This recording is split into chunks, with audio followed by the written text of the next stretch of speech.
Morning, everybody. I hope everybody's doing great today. My name is Dimitri Lockman, and I'm the current chair for CGBN, and I also serve as a treasurer for NICAR. Today, I would like to introduce Ahmed Badat. He is the past chair for CGBN, and he is our moderator for today's webinar. Ahmed? Thank you, Dimitri. So, we have this was on a very short notice, and it's a surprise to a lot of you here because he was not on the flyer, but I'm really proud to say this is one of our leaders in NAR who was the 2020 president of NAR, 2024 leadership part of the NAR leadership team. And Vince Malta is a CIPS, JD, NAR Golden R and President Circle. He's based in San Francisco, California. He's at an event today, but he took time out. So I really appreciate his efforts in bringing this, being part of this presentation today. He's a third generation realtor and he's CEO and broker of Malta and Company in San Francisco. He has testified before Congress many times on behalf of NAR. Including the impact of increasing conforming loan limits, insurance reform, and housing policy. On the national level, he has served on the NAR Board of Directors from 2002 to present, and was the 2010 and 2011 Vice President of Government Affairs, and then the very first Realtor Party Director to the newly formed Realtor Party in 2011. As NAR's 2020 president, he led the association and the industry through the COVID-19 pandemic. Vince is the current NAR Global Ambassador to the countries of Australia and New Zealand. Vince, welcome, and go ahead, it's all yours. Thank you, Ahmad. Thank you for that introduction, and thank you so much for having me. You're all about to hear an in-depth discussion on a key topic in international real estate, and I'm looking forward to hearing it myself. And I applaud this group for putting the focus for our field on human rights, environmental factors, and other key ESG and political risk issues. Now, before I dive in, I just want to speak briefly on NAR, our global role, and how we help to advance the cause of international risk assessment. When it comes to assessing a market, when it comes to assessing risks, NAR is here to help. NAR has a network of over 100 bilateral partners spread across 77 countries. This list of partners can include different types of organizations, from regional network associations to private industry alliances. Our bilateral partners are the authorized voice of real estate in their markets. They have a great source of information for our members who look to do business in international markets. And I'd urge you to go to our bilateral partners and take advantage of what they have to offer. Our bilateral partners are well vetted by NAR before we welcome them into the NAR global family. We make sure we share the same principles, the same values, and the same love for the real estate profession, and we share best business practices. NAR can help you educate yourself in the real estate practices of the countries you'd like to do business in, so you can best prepare your clients for the process. NAR also ensures that the code of ethics for each bilateral partner is compatible with NAR's code of ethics, because we want to see that NAR members everywhere are trusted among their clients and in their communities. Working with NAR Global and our bilateral partners can really help expand your network, and it can help you stay competitive in any market. In my role as NAR Global Ambassador to Australia and New Zealand, I can attest to the benefits of working with our partners in those countries. So again, I want to applaud everyone on the call today for being sensitive to considerations in international markets. NAR is a proud partner for you. Thank you for having me, and let's get to the main event. So thank you all. Thank you. Thank you. Thank you, Vince. Appreciate that. Well, welcome to our March CGBN webinar. Just so that everyone is aware, this session is being recorded. We ask that anyone who is not presenting or is part of the panelists to please mute themselves and turn off your recording. The format is over an hour and a half. We will have a presentation first and then followed by Q&A. We will end the recording after the Q&A and we'll go into the needs and wants. If you have any listings or trade missions, please let us know about it and we are happy to put it on our CGBN page. After this session will be recorded, it will be on the CGBN page as well as YouTube channel. In the meantime, please put your information into the chat, name, email, phone number, and your needs and wants. Now, on to today's topic is assessing a country's risk landscape, methodology and approach presented by Arun Pillai-Essex. Arun provides project management and consulting services for clients in the banking, energy, retail, and manufacturing sectors.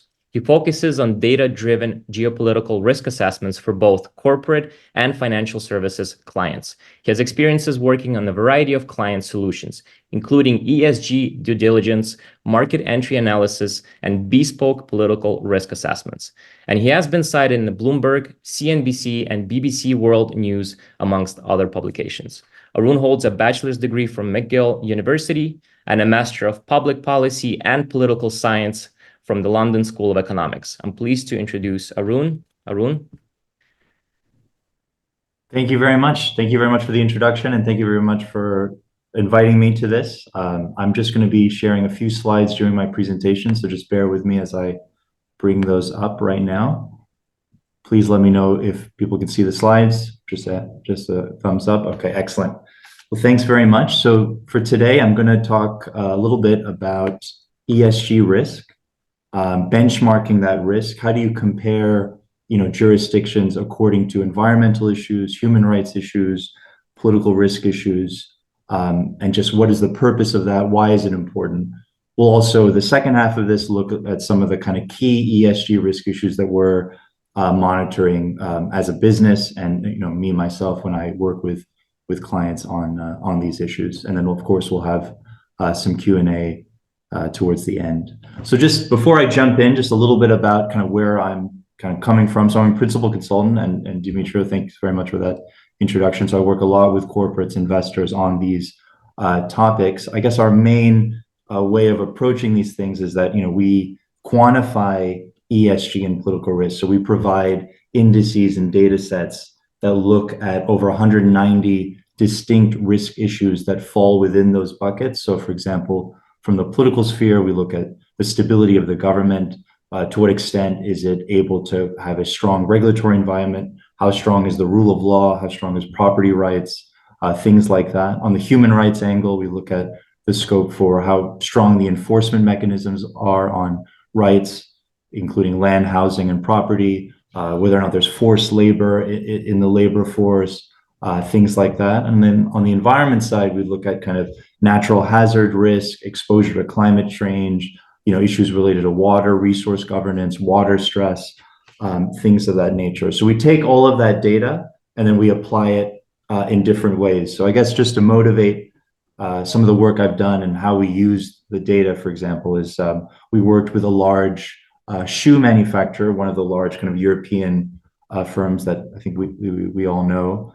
They were looking at, they were concerned about the extent to which their supply chain was exposed to forced labor and child labor in Southeast Asia, because, there were inputs included things like leather and various other kind of basic commodities that flow into the creation of their product. So they wanted to ensure that, they wanted to make sure that they were not in any way exposed to such severe human rights violations. So they sent us all of their suppliers, all of their manufacturers, and we kind of ran it through a supply chain risk assessment according to these kind of human rights issues. And we kind of pinpointed which jurisdictions within those countries were the most exposed to those issues based on how much prevalence there was of forced labor based on either media reports or human rights reporting by NGOs, and how strong their legislative frameworks were to combat those issues. So taking all that information, they were able to make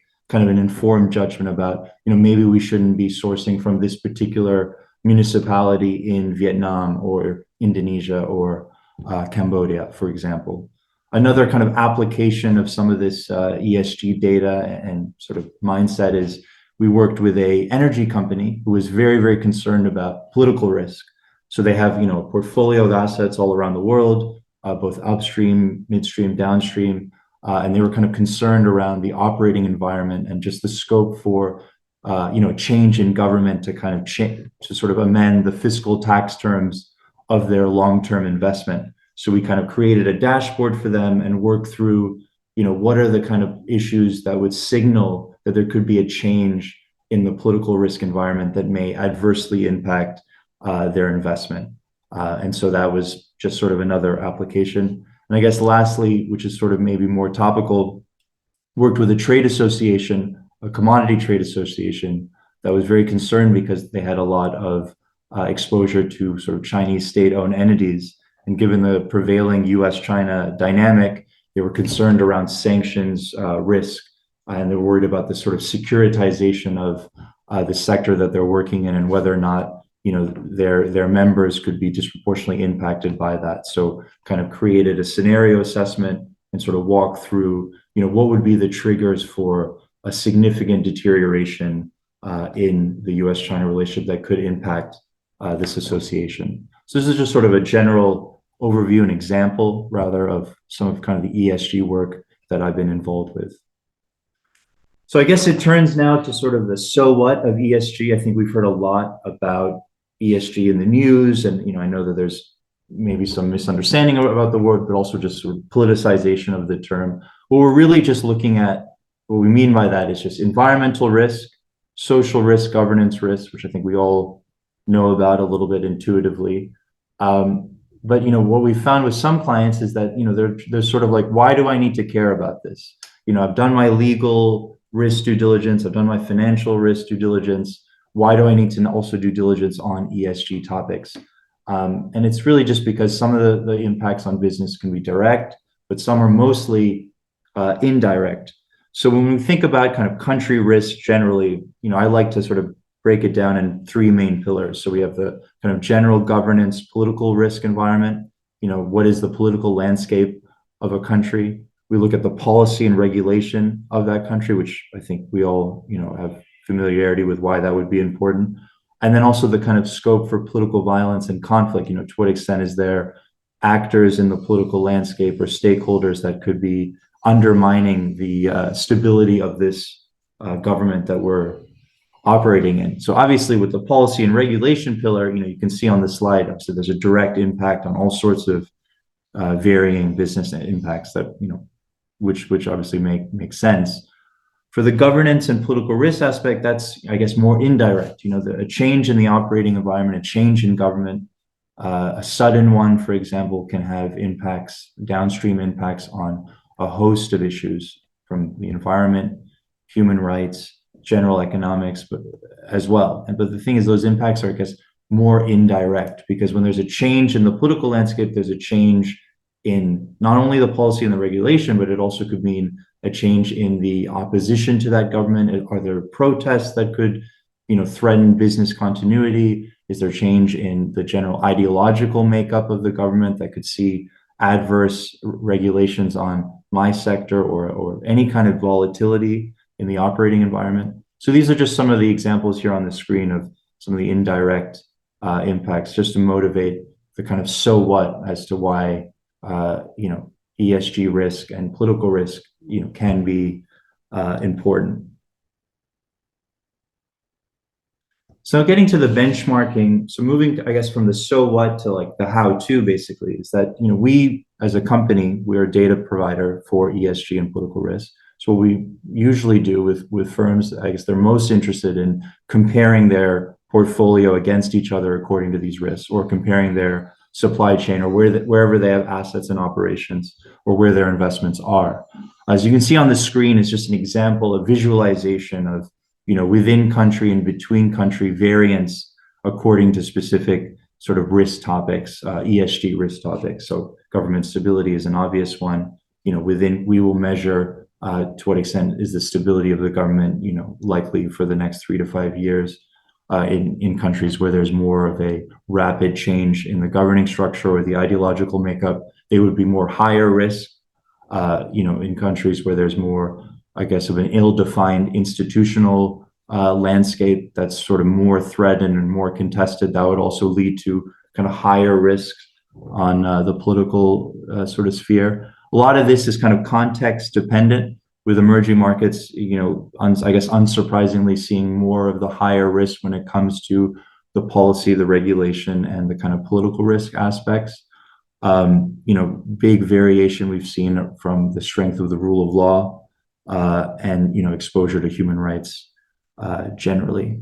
So I guess once we've sort of identified what are these kind of key risk issues, the most important thing there is sort of talking to the client about why they should even care about these things. So we've identified the risks, we've pinpointed where in their portfolio are they most exposed to a specific risk issue. And then from there, we can talk about mitigation. Is it instituting safeguards to ensure that you're not, dealing with subcontractors that have poor human rights records? Does it mean actually not executing on the investment because there's likely to be a change in the political landscape? Does it mean implementing more environmental controls because you're operating in a very water stress area and your operations could be perceived to be disproportionately taking water resources from the local community? I mean, there's just a host of sort of ways in which these risk issues can be sort of addressed and adhered to.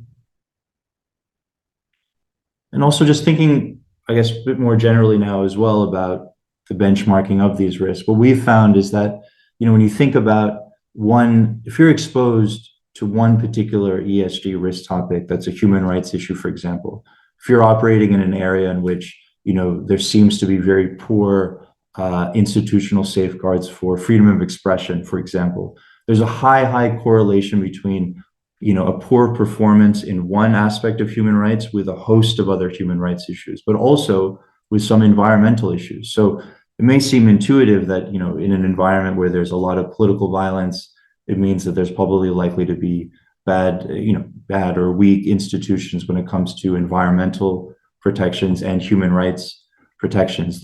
These risks are highly correlated and interlinked. So what we find is that whilst we are benchmarking these issues and identifying, what's salient to a company or to an investor, if there is a salient risk issue, if there's a flashing red warning sign on one of these issues, it likely means that you're probably exposed to a number of these other ones as well. And so we just did a data exercise where we looked at these issues and saw that if one of these risk metrics was deteriorating, there was a very high correlation with deterioration across a number of other ESG issues as well. So just basically saying it's very rare that, one country is performing excellent on one issue and then it's not performing, very well on a number of other ones, but also on the flip side, if it's exposed to one particular human rights issue or environmental or governance issue, it's likely that it's exposed to a host of other ones as well. I know because of the audience here, maybe thinking about a particular human rights issue, just looking at land, housing, and property rights. So we have a particular risk index that looks specifically at this human rights issue. And, what we can see here is just sort of a visualization of our index globally. But, land, property, and housing is obviously a complex, it's a sensitive human rights issue. It serves as a foundation for a wide range of cultural and social identities. It's a cornerstone of economic activity. It serves as the basis for institutional development. It underpins markets and business through, of course, things like credit, real estate, labor, rental contracts, agricultural productions. It's a fundamental human right. It's also an issue that corporates are particularly interested in when we speak to them. We speak to them about our data. You're seeing just a sort of a general thing here, but our data sets obviously are much more nuanced. We can go into more detail later on. And how we kind of quantify this risk, and I think it's important just generally to think about how we quantify all human rights risk issues, is we take a structure, process, and kind of outcome approach. So what we mean by that is that, a performance of a country, the first pillar is its structure. To what extent is it a signatory to major ILO conventions or major global conventions when it comes to housing rights and land and property? but also its domestic legislative framework. To what extent is the regulatory regime have actually laws on the books that protect these fundamental rights? So that's just a structure. The second major pillar is the process. So this is looking at the enforcement bodies. So it's transforming these rights into actual results. So, how well funded is the enforcement mechanism for human rights and for land, housing, and property rights? Is it actually, tenable? Can we actually see evidence that, it's all well and good to have these laws on the books, but are they actually enforcing them, right? That would make sense as to why that's probably more important. And lastly, and probably most importantly, is that yes, you may have these laws on the books, you may be enforcing them, but is it happening in your country or jurisdiction? How many times are these rights violations occurring? It's the frequency of the incident occurring within country. And we actually weight that in the scoring as the highest, because obviously that at the end of the day, the most important thing is it really happening in the place that we're analyzing? So the structure, process, outcome approach we use in all of our human rights indices. It also mirrors, I think, one of the fundamental UN frameworks on assessing human rights in business. So we've just sort of mirrored that across all of our human rights data. And obviously happy to discuss more about that later on if need be. So that's sort of a whistle stop tour, I guess, of the benchmarking aspects, because the most important thing is really thinking about just how these risk issues have indirect impacts. We mentioned just some of those, and then later on just explaining how just the variation in risk issues that we use to benchmark countries around ESG. And then lastly, just the correlation. If ESG is a very interlinked matrix of issues, and so we've actually statistically gone and looked at this, and there is a lot of credence to people who say that because it's proven in the data itself. Now, just thinking a little bit about ESG going forward. So, we've talked a little bit about the methodology there. Just thinking now, okay, what's going on in ESG in the risk landscape for 2024 going forward? I guess we can't help but start at just reporting. Businesses around the world now are having to report on, their climate change footprint. They're having to report on, diversity inclusion metrics. They're having to report on, their supply chain when it comes to forced labor risk. On your screen here is just sort of a journey that we've seen just in the recent short term.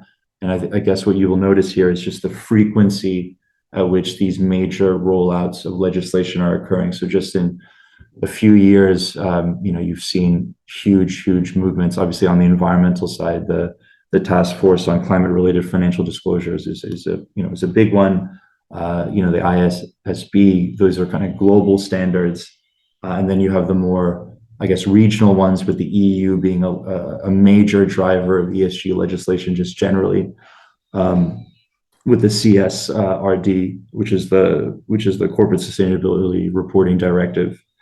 But here in the United States, the SEC is also just publishing now final rules, I believe last week, when it comes to climate risk disclosure, which was sort of a monumental move, at least in the world that I'm in. The SEC, obviously being just enormously influential when it comes to these issues, has sort of dipped their toe in a big way into a lot of this. So it's basically all that to say is that ESG is despite I guess some of the rhetoric and the narrative, it's kind of here to stay, and it's only going to get, I guess, more and more pronounced when it comes to the expectations of disclosure on businesses.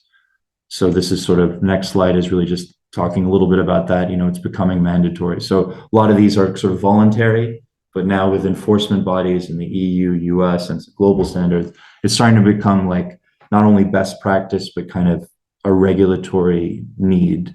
I'm just, put on the screen something interesting around the EU deforestation regulations, just because it's an interesting one. And it just, when you look at deforestation and issues like, for example, indigenous people's rights, you're finding, that companies who are exposed to a lot of these commodities are having to disclose, that they're not contributing to those risk issues. So it's just something interesting there on the screen, and their performance according to our risk metrics. So we measure indigenous peoples' rights, we measure deforestation, and you can see like a correlation between the high risks, in jurisdictions where there's high deforestation rights, that oftentimes it's infringing on indigenous people's rights to, their land and all sorts of issues that flow from that. There's still a legislative there's still sort of patchy regulations when it comes to a lot of ESG. So we don't want to make the overall point that this is just a blanket thing. I mean, there are still enormous gaps, but we always advise businesses that, it's best to just be ahead of the game and just report as much as you can, just given the sort of prevailing winds of a lot of this regulation. Turning a little bit, so another kind of major ESG risk issue that we're looking at is obviously we're in the the moment of the energy transition. I mean, that's sort of the big dominant theme generally. There's countries that are expanding their climate ambitions. They're setting more and more ambitious targets. Our own personal analysis of this is that a lot of governments are very far from meeting them, and I think to be expected given some of about how ambitious they are. But it's not to say that there's not a sort of increasing ambition. So we're not seeing, despite all the kind of economic headwinds that we've seen, macroeconomic headwinds, we're still seeing governments enact more and more ambitious climate commitments. So what we see on the screen here is something just a little bit interesting. You're seeing some of the major emitting countries. The size of the bubble is the size of their kind of their sort of CO2 emissions, and the color scheme is that how stringent their climate ambition is and where they are to kind of meeting it. India and Saudi being in green only means that their ambition is actually very minimal. They haven't said that they're going to be meeting stringent targets, so that's all that kind of, not to sort of confuse people about that. But obviously China and the United States being the two largest emitters, there's a ways to go to meet their targets. And so I guess, why we highlight this is that, what does it mean for business? Well, it means that we're living in a world in which there are targets and commitments that are being made. If countries are not taking the lead on, meeting them, increasingly society is looking to business to at least show some leadership on the climate change issue. So you're seeing businesses kind of want to disclose what their CO2 footprint is, or at least communicate to society, we are on a journey to transition, or we're on a journey to sort of reduce our footprint. But I guess just as a politics person, I would just say this is sort of like what a lot of my colleagues would kind of talk about, how, it's, as a more political risk-minded person, I would have to be a little bit more, I guess, cautious about this. I think what we've seen post-COVID, and with a lot of the kind of, a lot of governments have taken on a lot of debt during that time. A lot of governments are making the argument, well, what's more important is energy security. And of course, you're seeing that in a lot of emerging markets where, why should we be responsible for emissions abatement when we, constitute such a small percentage of the world's emissions? So, we will continue to import coal, for example, at higher frequencies. Like the most pressing need for us is ensuring that our people have access to cheap energy. So this debate, energy security and climate ambition, I think it's here to stay. Let's see, what the next few years have in store for it. But I think there's a lot of tension within governments around energy security issues. Which sort of brings me to my next, I guess, big ESG risk issue is the backlash. So what you have on the screen here is just a good kind of case study in the backlash is Europe and the farmer protests. So farmer protests that have been going around over the past sort of couple of years is really around more stringent emissions abatement policies that have impacted disproportionately on the agricultural sector, but you've also seen it in some more urban-based industries as well. but there's just been tremendous amount of kind of civil unrest and pushback on governments telling people, around, to please, abate their emissions on XYZ industry. So here you can just see the sheer volume of it, Germany, France being, good examples of that. And maybe some of you have seen that in the news. There's been widespread backlash to this. It's had impact on electoral politics in a lot of places as well. You've seen incumbent governments in the UK and France scale back. I mean, in the Netherlands, the environmental backlash even created a new party that galvanized a lot of the kind of, I guess, more sort of further right parties around the issue. In Italy, a government was elected sort of on the back of this kind of rhetoric. So it's just to say that it's something that we're monitoring, very, very closely. There's scope for reversal. And, at the end of the day, particularly in democratic countries, governments typically tend to react to what the people are saying, in some ways, because because it's an electoral democracy and those things matter. So that's sort of one of the big, I guess, topics that, we'll have to see how it goes in a macroeconomic environment in which, governments, again, are heavily indebted post-COVID. It sort of even more creates even more kind of obstacles to being overly ambitious with how much of a transition governments are able to kind of enact. And that kind of concludes my general overview of the sort of ESG landscape, the benchmarking. Pick and chose a few topics there. Probably not. There's probably many more we could discuss, but I guess just with that, let me pause and turn it over to our moderators. Ahmed, do you want to say a few closing words? I think you're still muted.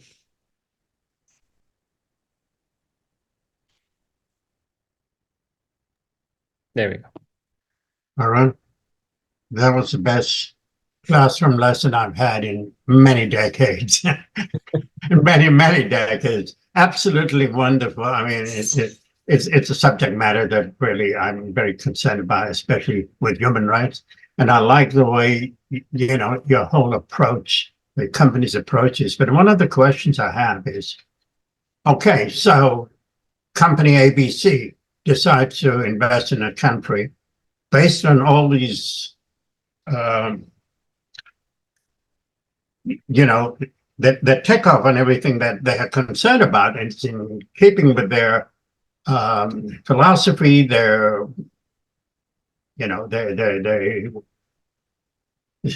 don't find any conflict now. Do they do then an audit on an annual basis to see if things have changed? And then do you come back into the picture at that time? Thank you for that question. I mean, the audit process is sort of a key thing. It's one of our, I guess, main things that we advise with regards to mitigation strategy generally. So with human rights, for example, auditing is almost, sort of a necessary component to ensure that, your supply chain isn't particularly exposed. So all we do is provide kind of a data-led, approach to pinpointing where there could be those risks. That level of on the ground, actually visiting the supply or being, within the sort of geographic place where we've said those risks are. Oftentimes it's the corporate itself that can really only do that. And so there is sort of almost like a trust issue that the company itself takes it seriously, visits or provides, some level of granularity to kind of confirm or deny that there is, this risk issue that is of exposure to the business. So no, so the audit process, I mean, in terms of the frequency of that, couldn't really say. We do have a team that kind of does a bit more of that sort of work, but I would say, I think it's maybe biannual on some issues, but it's probably annual from most. Thank you. By the way, thank you for taking time out. Thank you to your friend Tariq Badat for the introduction. Absolutely. Yeah, really appreciate your. So I think Dimitra, Yeah, if you don't mind, Yeah, you want to go ahead with any I'll questions? ask a follow-up question is, in what ways can technological advancements and the growth of digital economies impact a country's risk landscape, but particularly in sectors not traditionally associated with high risk? Yeah, no, I mean, that's a good question. I think, I mean, on the technological advancement piece, I think we're probably talking a lot about AI in that instance, I'm assuming. And I think the AI narrative is probably mostly right, that it's a fundamentally altering technology across industry, across sector, across the business landscape. So thinking about that sort of tech advancement on ESG, I think one of the more popular responses on that has been around the concern that AI would automate whatever the biases that we have already in the data towards maybe certain groups or what have you, and kind of build that into looking at, I don't know, diversity metrics. So on the governance side of things, there's a concern there. But I think really there's a lot of improvements. On the environmental side, you could see a lot more analysis and really big data crunching on what your climate footprint is, on your energy consumption analysis. On the social side, you could look at much more real-time labor rights monitoring. And I guess on governance, it's more just sort of compliance tracking. To what extent can this technology be harnessed to actually look and see, how much am I complying with a lot of the regulations that we discussed in the presentation. Thank you for that. Appreciate it. Appreciate an amazing answer. I think Catherine also has a question. Catherine, do you want to ask that? Do you want me to, but should I just, Ahmed, should I just? I was just curious, what are some examples of property rights risks that some countries could see? Yeah, that's a good question, Catherine. So I guess when we talk about property rights, and I think what our index and data really discusses is it looks at how is a business exposed to the expropriation of land for a business operation, or is the business exposed to not providing, or at least undermining, the surrounding environment so that there's no adequate housing provisions for the society and the population. So I guess what I would just say to that is, obviously not an issue expert on that particular issue, but what our index looks at or measures is how our business is infringing upon the adequate provision of housing and or the ability of people to have fair housing access. So in terms of specific issues within that, I couldn't really say, but that's sort of what we measure when it comes to kind of property and housing rights issues.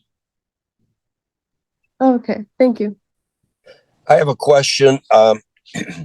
Since just coming back from MIPIM and attending several of their sessions there, it appeared to me, I don't know if this is accurate or not, that European countries are much more engaged in SG, the social economic, than America is. Okay, we're kind of, it's on the back burner and we give it lip service, but it we don't really focus on it. Is that accurate perception? Yeah, Bill, that's 100% accurate. All of our European clients generally, obviously this is a sort of a general comment, are typically more understanding of the issues because of the reporting requirements. So there, I had a slide there about the reporting requirements.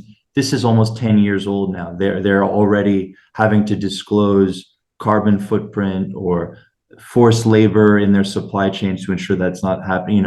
In the US, we're sort of a bit behind, but that SEC disclosure kind of ruling, which came out last week, which is like ensure that climate related impacts are disclosed for companies of a certain size. That's kind of a big watershed moment because that'll have all these implications going forward. California has been big on ESG, kind of with the Europeans, and they've also sort of been pushing the envelope. But generally, what you're saying is accurate. There is a sort of gap between the kind of European-based corporates and the U.S. ones, but it's a gap that's narrowing. Okay, yeah, because they had an exclusive theater with presentations all week long on how do you attain zero footprint, okay, zero carbon. So there must have been, for a day, 20 different sessions, okay, on that topic from all different aspects of it, okay. And if you go to C5 or you go to any of the, commercial venues here in the United States, it's barely a topic, okay. Maybe one, two, and at most, okay. In my experience, ICSC, C5, any of those local or international or national events, okay, it's very, very low talking about it. Yeah. I mean, I would just say to that, and I think what's interesting too in the US context is just anecdotally with clients, you'll say, ESG this, ESG that, and they're sort of like, okay, well, do I need to really care about this? But then you just slice it into, do I care about my exposure to environmental risk? Yes, of course. Do I care about human rights? Of course I care about human rights. Do I care about data privacy and diversity or whatever it is, whatever governance thing? Yeah, I care about that too. So everybody cares about it, but maybe it's sort of a narrative thing or just the terminology itself. When that's broken down, businesses care about these issues. I mean, if they're here or there. So I don't know if it's a marketing thing or not, actually, but yeah. So we need to have you as a speaker at C5, okay, this fall, okay. So we'll push Ahmed and the people here from MAR to reach out to you and see if we can have a session, okay, and start more dialogue in that area. Because I find that we point the fingers a lot at other countries, but we're not actually, stepping up to it ourselves. Okay, thank you for that. No, thank you. As far as I know, in the 2015 Paris Agreement, when it was first signed about the carbon emissions and the net zero, USA withdrew from the agreement in 2020, but then they rejoined in 2021. So there has been some conflicts between the Paris Agreement and the politics in USA. So I don't think they've been following it completely. Hopefully they're going to stick it to this time and it's going to be all right. Sorry. Come on, Blackie. He's also very sensitive about this subject. That's why he jumped in. Yeah. Very good. Yeah, no, that's an excellent point. I would just say that it is interesting to look at kind of the Inflation Reduction Act and just the enormous amount of investment that's come out of that in terms of renewables, but also just, obviously we're seeing it with the EV stuff, but just on kind of low carbon solutions as well with hydrogen credits and the like. It has really unleashed kind of a wave of investment in that area.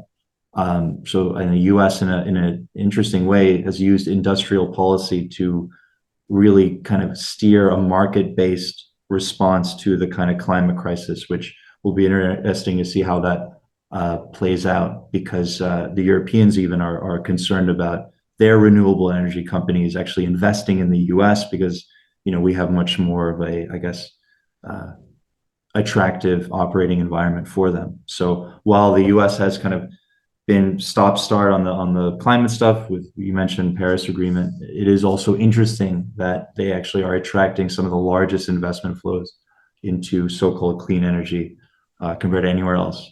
So let's see where the journey goes. Great point. Stephanie, I think you had a comment, Stephanie.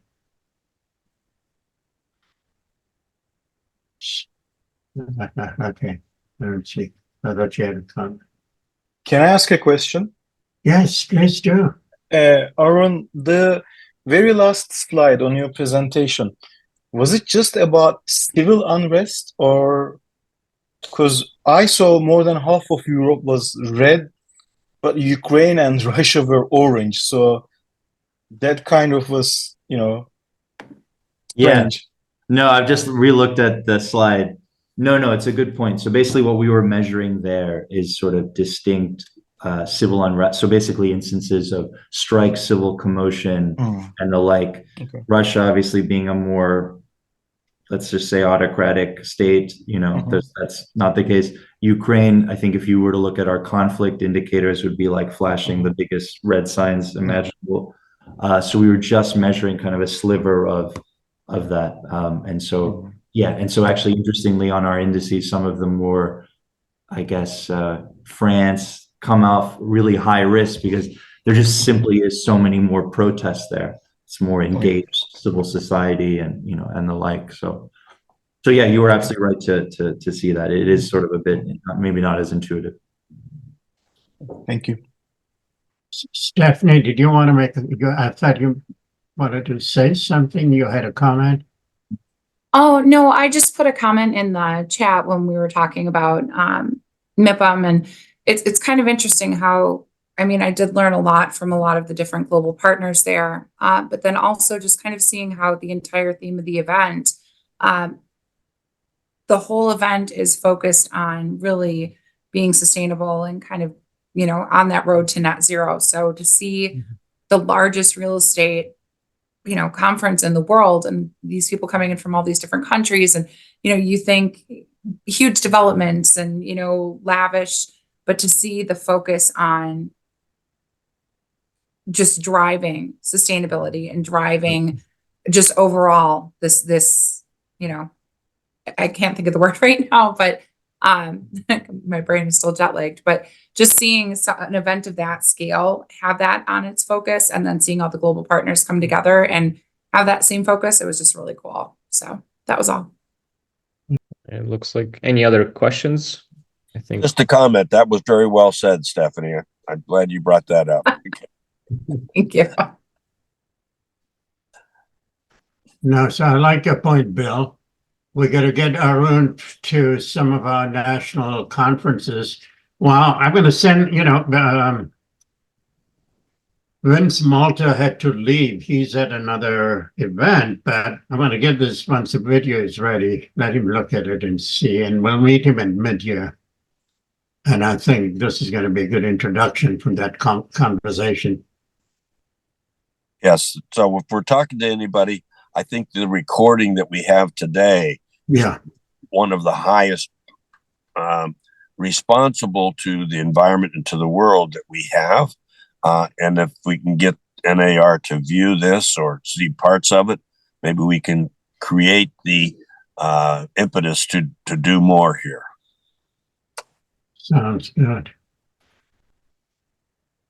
Well, in this case, I think we can end the recording and ending the Q&A session here. And Arun, again, thank you. That was amazing. So I appreciate that. Yeah, so don't leave. If you have to leave, leave. This is, as Dimitra says,